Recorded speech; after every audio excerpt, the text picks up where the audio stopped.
Sa mga may biyahe sa airport or kahit sa mga magsusundo, mag-ingat sa mga salisigang. Yung mga yan, tandaan nyo baka naging biktima kayo ng mga ito. Siyempre, bawal ipakita yung mukha, baka makasuhan tayo ng cyber libel.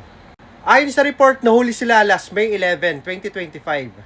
After weeks of surveillance by Manila International Airport Authority and Airport Police Department in close coordination with the new NAIA Infracorp or NNIC. Sila ay sangkot sa pagnanakaw simula April 28 to May 5. At ang mga target nito ay yung mga natutulog sa airport at yung mga distracted. Alam nyo naman kung paano yung modus ng salisigang. And kapag distracted na yung pasahero or yung biktima, kukunin nila ang cellphone, pitaka or bag ng biktima. Kaya kahit nasa airport kayo, huwag kayong maging kampante. Dahil maraming kawatan, maraming tamad, maraming masasamang loob. Ayaw lumaban ng patas.